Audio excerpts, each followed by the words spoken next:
I believe that this is a moment in time when we're going to redefine what a good education is.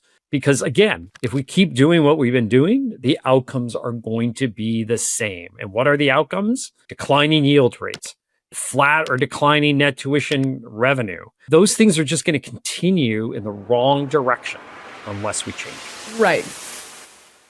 And what I break down the elements of a good college in Dream School, I talk about a supportive start. Emily, I don't know how much time you spend in Reddit forums and parent groups on Facebook, but people dropping their kids off at college. And within days, literally days, and I don't even think classes started on some of these campuses. I can't do this. Come pick me up. Yeah, exactly. Parents were putting in these forums. My kid called and they want to come home. Yeah. For most of these institutions, I think they could make kind of applying process have a lot less friction. Oh, I love friction as a concept. Yes. Right. I think there are other ways to reduce the friction. That includes more partnerships with high schools. That includes more work on the dual enrollment side so that there is less friction bringing those classes in. What are some of the things that you would want to see as part of a campus visit program? So I want to see...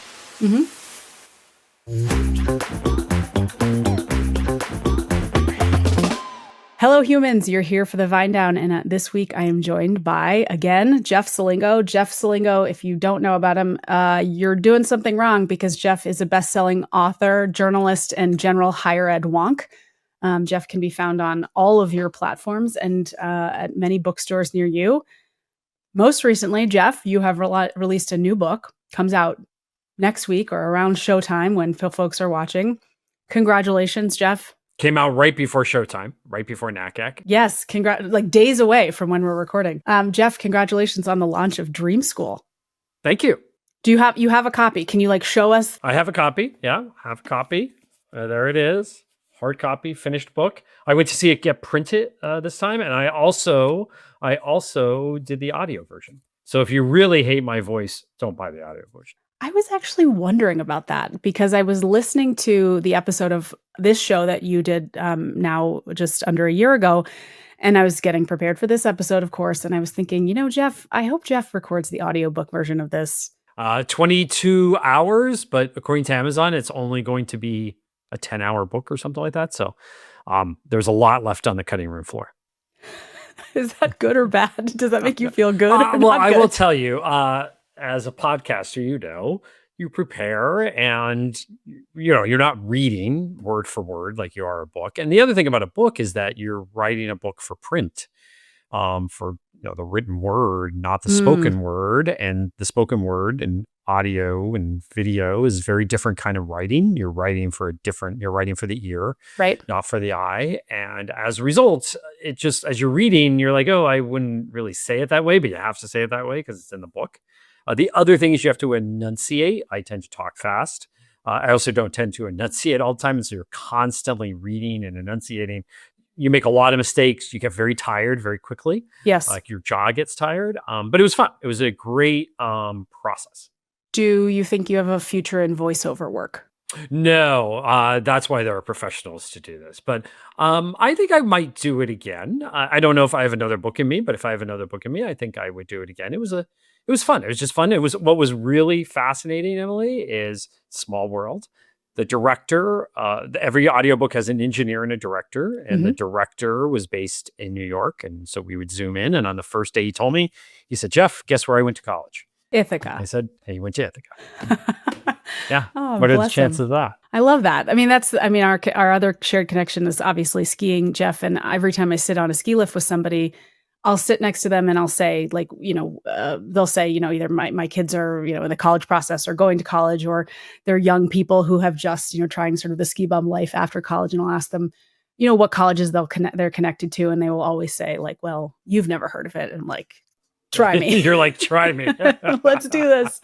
Yeah, but it is such a small world. I love that you got to put that together with an Ithaca alum. That's awesome. Well, it's funny, Emily, that you say that. Just one quick story, because I was on a ski lift in our little hill here in southern Pennsylvania, Whitetail, with my daughter. Last February 14th, we went skiing. She got a new pair of skis, so we wanted to try them out before the end of the season here on the East Coast, which is now like 20 days. Sure. Anyway, so, and the father, we shared a lift with somebody, and the father was telling me about this college search, and my daughter kept hitting me because she didn't want me to get into a conversation Oh, about the like, college please search don't on do a the schema. work thing, Please Dad. don't do the thing. And he was just talking about it. And what I really wanted to ask him is, so what books are you reading Yeah, about the college you're like search, right? hungry for it, and she's like, "Dad, be cool, be cool, be cool." You're like, I can't. Exactly.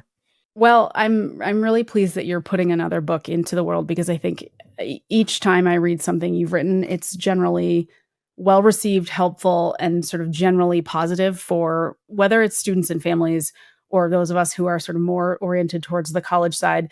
I view you as a good and helpful and reasonable voice, and in this chapter of lots of things that feel really unreasonable.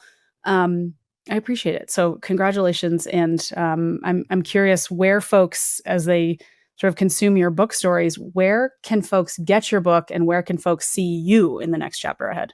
Well, first of all, they could get the book anywhere. It's in print, it's in hardcover, it's an ebook, it's audio.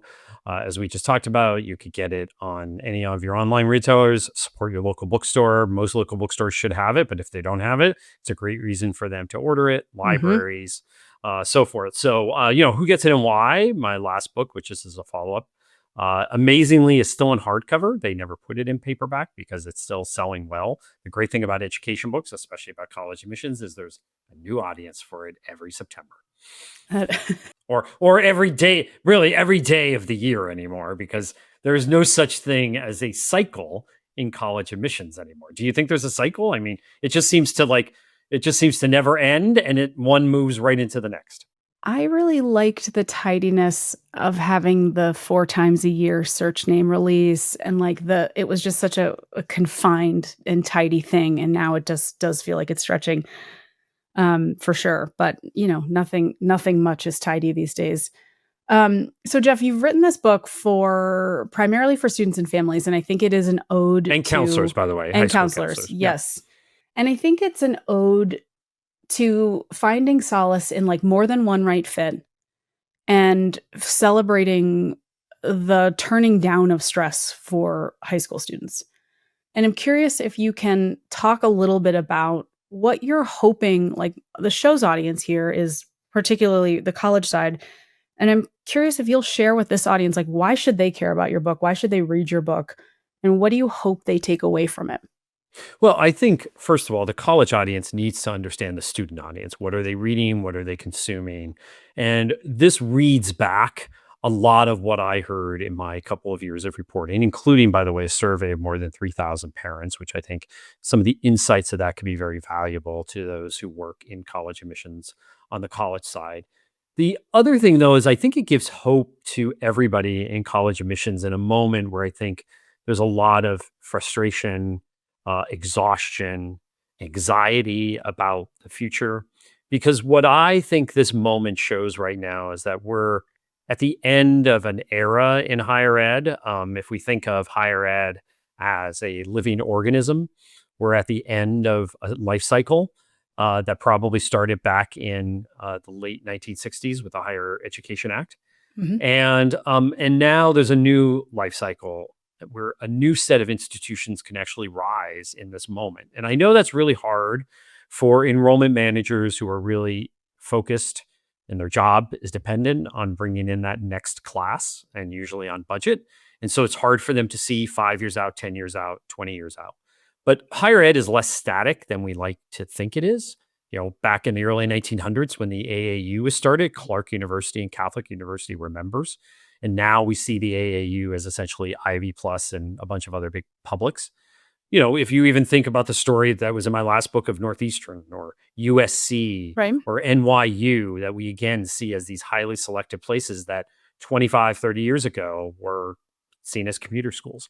So higher ed can change and will change. It just takes a lot longer than the cycle that we tend to think in college admissions. And so what I hope that this book shows is that, first of all, this is what families want out of higher education. Not surprising what they want: affordability, they want jobs, they want hands on learning, they want belonging and purpose, they want institutions that are going to invest in them. But at the same time, colleges and universities who are reading this can say, okay, here's a playbook for us to listen to what parents want. And here is what is shown in the research, as I do for more than half the book, about what really matters in college. And so the goal of this book is to give parents, families, counselors permission to think more widely about higher education, about what makes a good college, and then give them the tools for that good college, to find that good college, to find their dream school. Because Emily, the goal of the book, and I was with Frank Bruni recently, and he asked me, "Oh, dream school, does that mean there's a single choice? A single place?" Because that's how we think of it, of course, in Sure, of admissions. course. And this is a play on that, and it was always meant to be a play on that. That it's broader than that, and we should think of a dream school as a place that where we can thrive as individuals, where we can find our fit. That there is no single dream school. Yeah, I think that's right, and I also think there's not a single dream school, for everybody, but there's certainly not a single dream school for, like, one individual person. I remember that message that I got as a college-bound student thinking, like, there's more than one right choice here, and there's so much freedom in that thought that there's more than one right choice, right? This is not like, when you get partnered up with a person, it's sort of like this idea of, like, one soulmate person, and that I mean, how awful would the earth be if there was only one person for you? Because 'Cause you're not gonna friggin' find that person. You're not gonna find that one school. I think it just hangs too much pressure on it. But I'm curious, like, from your perspective, you're saying you're opening this up to students and families to, like, invite them into this shift, to understand that they might find one of many great choices for them, and that might not be in a school that they've heard from. But when colleges are looking across this sort of gridlock of, like, differentiating themselves from each other, that they really do care about that rankings number, they really do care about the number of applications, how rejective they are. Like, what would you invite colleges to on the other side of that equation? Because there's this ratcheting up of funnel size, of selectivity, of brand awareness, all these things that, like, feels very hard to put down if you're considering a group of colleges. Like, in the book, you called out even, that tuition changes follow with peer institutions making tuition changes, and that's how tuition change happens, is that small groups of schools are actually waiting for each other to make these moves, and they're all doing it because of and in spite of and in the context of others making the same changes. What would you invite colleges to on the other side of this equation to break up some of that gridlock? It's interesting because I think that they need to kind of invest more in the knitting of the institution. I feel like uh, admissions and marketing and position follow institutional change. It doesn't drive institutional change. And what do I mean by that? So when we talk about mentors matter and faculty matter, well, what are we doing to really invest in our faculty? I just recently hosted a webinar for parents and counselors about how to spot good teaching on campuses. And Emily, let me tell you, it's pretty depressing Mm, about how hard it is to spot good teaching. Yet, by the way, every college and university talks in their marketing materials to prospective students about how great their teaching is. But how do we really know that? Well, one of the things they do is put that badge on from US News and World Report. And as I point out in the book, and as these experts I was on with, that's based on the peer assessment at in the US News rankings, right? So nobody really knows what's happening in other classrooms. So that's just one example of how a college can start to invest in its knitting, meaning it's one thing is its faculty, reward faculty who are mentors, not just researchers, reward faculty who are good teachers, not just bring in the biggest grants or are the star faculty members, because that's what students are buying. Now, I understand they're not necessarily buying that at the biggest research universities where research does matter, but most undergraduates are going to largely undergraduate institutions or undergraduate focused institutions where teaching should matter. Then why are we not investing in it? Instead, the enrollment management and admissions and marketing are talking about, oh, low faculty student ratio, and here's the number of full-time professors, and here's all the teaching awards they've won. Well, mhm. that doesn't really mean anything to parents. They want to know on the tours, they want to see teaching in action. They want to get to talk and meet with professors, not just hear from students. This is what I've been hearing the last couple of weeks as we've been talking about mentors. And by the way, mentors come in all shapes and sizes. It's not just faculty. How about putting the staff out there that are making a difference with their with students, right? There's so much risk aversion in admissions Well, we Don't have I to know do it it? the way, right? We have to do it the way everyone else has always done it. And I get it, your job's on the line, but to be honest with you, what most people have been doing hasn't really been working that well. And and if you're doing what everyone else is doing, aren't the results all going to be the same at some point? So I think there needs to be much more storytelling about what's happening on campus and what people are actually paying for. Because again, when I break down the elements of a good college in Dream School, I talk about a supportive start. Getting off on the right foot is so critical. Emily, I don't know how much time you spend in Reddit forums and parent groups on Facebook, but unfortunately I spend way too much time in them. And this September, or actually late August, people dropping their kids off at college, and within days, literally days, and I don't even think classes started on some of these campuses. No, I can't do this. Come pick me up. Yeah, exactly. Parents were putting in these forums. My kid called and they want to come home. And what should I do? Like literally, what should I do? And most people are like, well, let them go, because that's really the appropriate answer here. But we know that start is so critical because we know that a quarter of students are going to drop out or leave the school, and on average. And so let's talk about first year programming. Let's talk about first year experiences. Let's talk about all that scaffolding that colleges and universities build around that first year experience. So it's supportive start. Then they want to connect, have real connections with peers, faculty, staff, and others. So how do we assess mentorship at this institution? We want hands-on learning. We want real job experience. How have we turned campus jobs into real jobs that can actually do something? That's not just somebody working in the dining hall, but they're actually right. getting real work afterwards. Like these are all the things that we know matter to parents and students. So if I'm in admissions, why am I not telling my senior leadership, A, invest in that stuff, but B, let's start showing that off. Let's start showing the results. Instead of just talking about it, running people through these tours that really don't show them anything of value that they're eventually buying. That to me is how we change this conversation.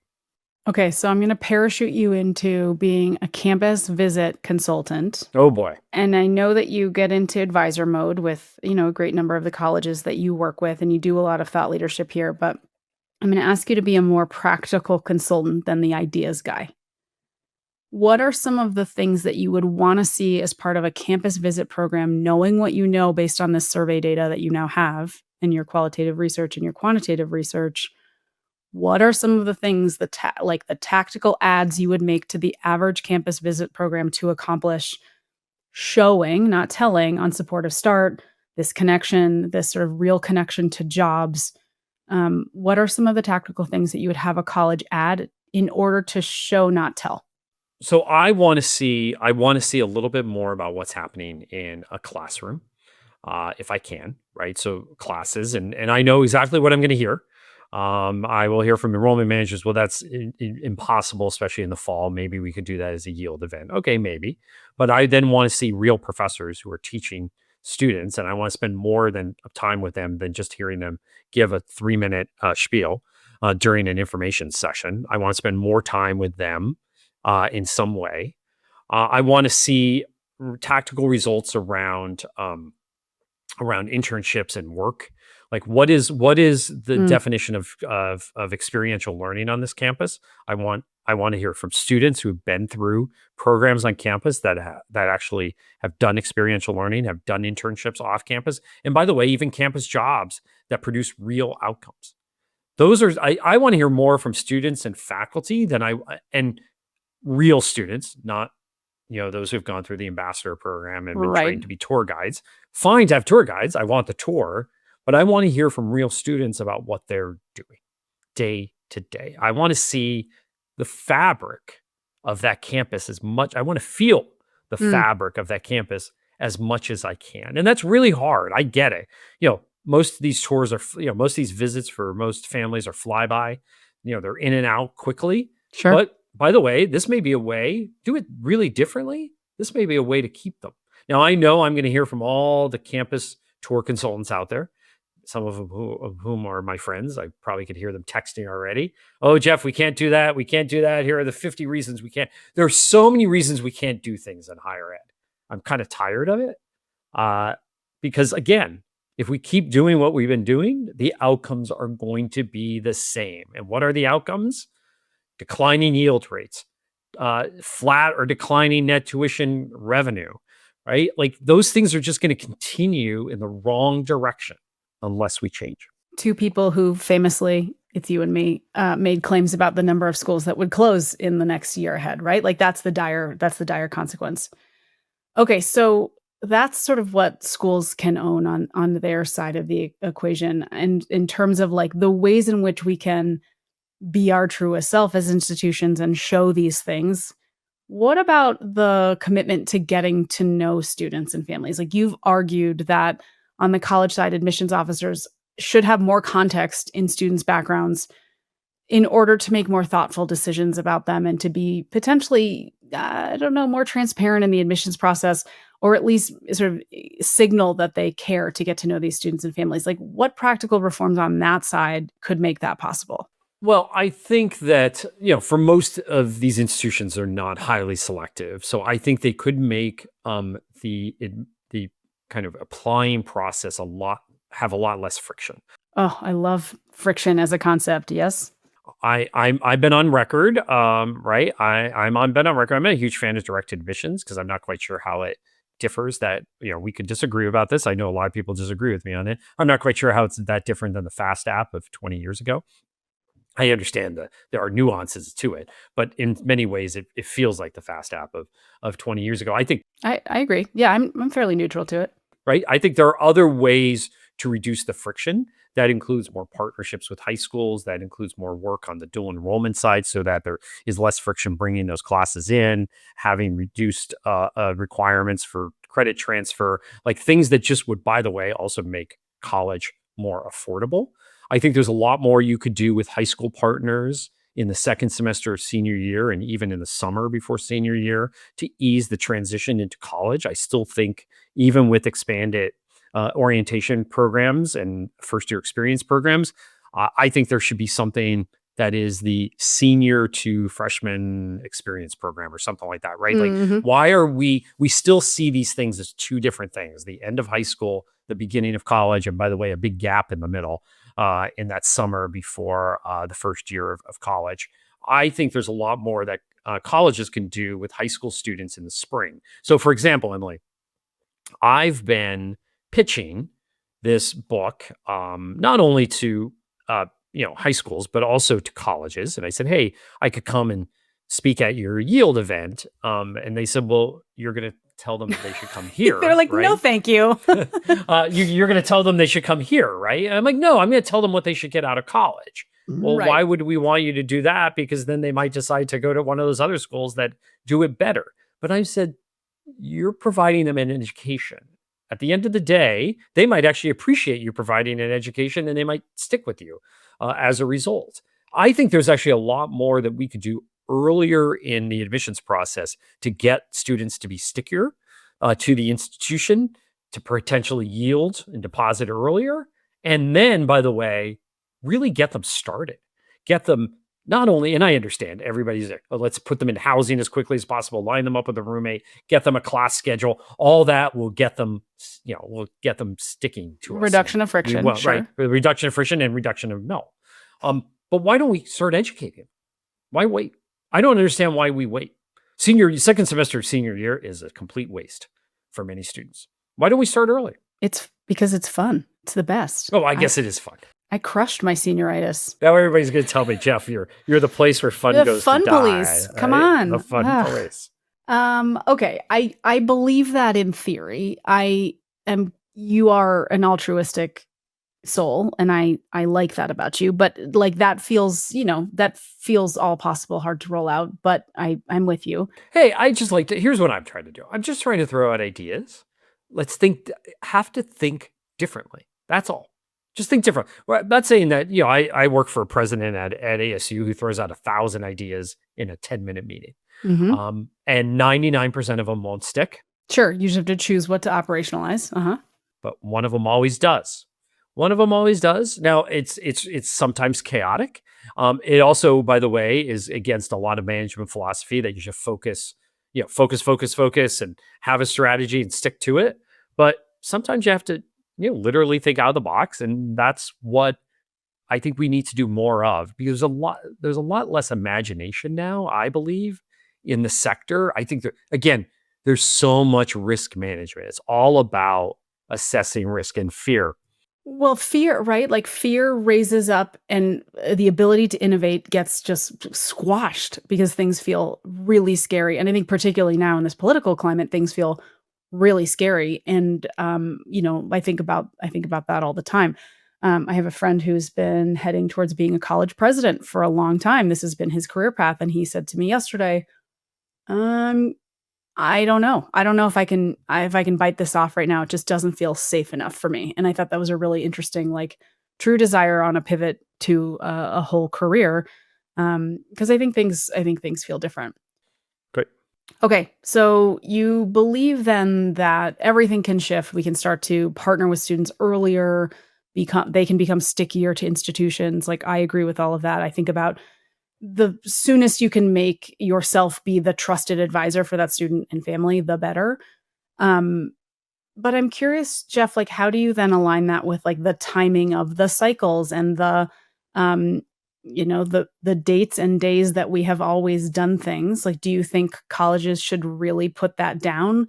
Admit juniors, admit sophomores. Like, what are you actually talking about? Well, and haven't they already done that in many ways, right? We don't have rules. Yes, but I think we're, like, doing it to your I mean, in using your words, like, they're doing that by the side of their desk. So I'm curious from your perspective, like, should we normalize a true wild, wild west in order to get more innovation on these timelines, on this sort of earlier stewardship of student relationship? Eventually, it's going to happen because the market So you're is not, like, is going to precious become about so it. more competitive. I'm not Okay. precious about it. I'm not precious about. What I am precious about is serving students. Mm, And I think the Wild West of admissions doesn't always serve students the best. Now, again, I know I'm going to get a disagreement when I show up at NACAC about that, but I don't think that Duke, for example, accepting 50 students or enrolling 50 students off its wait list at the end of July, when these students were already somewhere else, calling them up, saying, hey, you have 24 hours if you want to get off the wait list at Duke. And most of these students had nobody to call because it's end of July. They are out of school. They don't have a high school counselor. They probably didn't really know their high school counselor that well anyway. They have 24 hours. They're already enrolled somewhere else. They probably already have a roommate. They probably already had orientation. They might even already have a bill.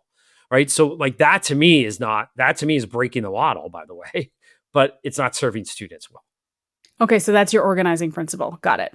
That's my organizing principle. And I know exactly what I'll hear from colleges. Hey, we're a business and we have to think of ourselves first. I think there's a way, I like how they use that.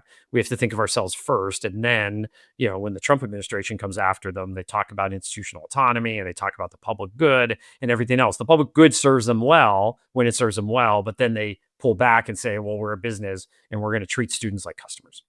Right. Yeah, yeah, you kind of can and can't have it both ways. I'm with you there. Yeah, you can't have it both ways.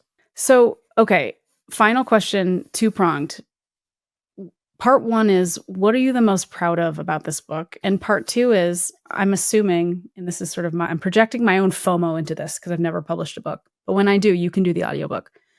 So part 1 is, what are you most proud of? Part 2 is, you send a book off to a printer. It gets locked in. You cannot make changes to it. It is a physical thing that exists in the world. A lot's changed since you wrote your final words. Are there any things that you wish you could just cram in between now and the date that people get their pre-orders? So first, what am I most proud of? I'm most proud of because in many ways, I think this is my story. I did not go to a highly selective college. So who gets in and why it was like I was a detective walking into a scene, trying to figure it out. When I was at these colleges and embedded in the admissions office, this was not the world that I ever lived in, Mm, nor really participated in when I applied to college.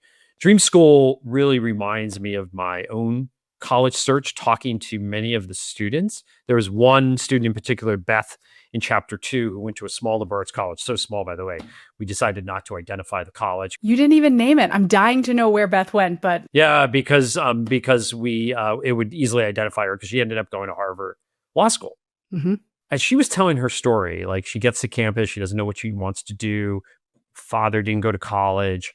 My mother didn't go to college. I get there. She's trying to find her way. Faculty members care about her. She gets to know the president. She gets invited when speakers come to campus, like Amanda Knox. They really help her get into Harvard Law School. It's all these things that like a place like Ithaca did for me. Took this kid, son of a high school teacher, mother didn't go to college, grandfathers were coal miners, grandmothers worked in dress factories in Northeastern Pennsylvania, didn't know anything. I mean, I'm just shocked at how little I knew about higher ed compared to today, of course. And that place and the people, not the place, but the people in it. The assistant director of campus affairs, Sharon Policello, Paul Heaton, the advisor to the student newspaper, John Hockheimer, and Alan Schroeder, two professors that I had. Ira Brous, who I talk about in the book, who was my macroeconomics professor my first year. And I had no idea about macroeconomics and taught me the value of office hours. Like those are the things like in the stories I was hearing in this book by students who found their place. And these are students, by the way, who are 10 times more sophisticated than I was in 1991. But they found their place because the institutions cared about them. And that's the thing. I mean, the highly selective colleges, they could say no to 97% of students. And even the 3% of students they take and the 2% or whatever it is that actually enroll, as long as they do no harm by them, they'll be fine. Yeah, it's like your love song to to feeling known by a place and a set of people. Yeah. And I was seen by a place. I mean, I know what belonging feels like. And I think that institutions that lean into that, I think could really make a change. It was interesting. Frank Bruni and I were talking about this belonging piece. And he said, well, does that mean students have to feel comfortable and not uncomfortable? Because he thinks students need to feel more uncomfortable, have debates, things like that. I think both things could be true at the same time. I think they're separate concepts. I think they're separate concepts, and I think they are. I think both things can be true at the same time. Yes. Okay, now you got away from the regrets. Is there anything you wish you could just stuff in there at this point? Well, I think I would. I get a lot of questions about what's happening right now in the moment, and it's so reminiscent, Emily. When Who Gets In and Why came out, I filed it before the pandemic. The pandemic happens, test optional goes crazy. And so I put in a little foreword in that book. I didn't think it was really necessary to talk about what's happening here. I don't think for the majority of students, what's happening right now in higher ed really impacts them that greatly. At the highly elites, it does. At graduate school, especially around loans and the changes in the Big Beautiful Bill. And obviously, there's going to be some impact at the undergraduate level around Parent Plus loans and things like that. But I think for the most part, I think the elements of this book remain consistent. All right. You stamped it. I love that. Well, Jeff Selingo, thank you so much for joining us again on the VineDown. I can't wait to see you at NACAC here coming up. Can't wait to see you either. And everybody who's going to probably throw tomatoes at me after they hear this episode.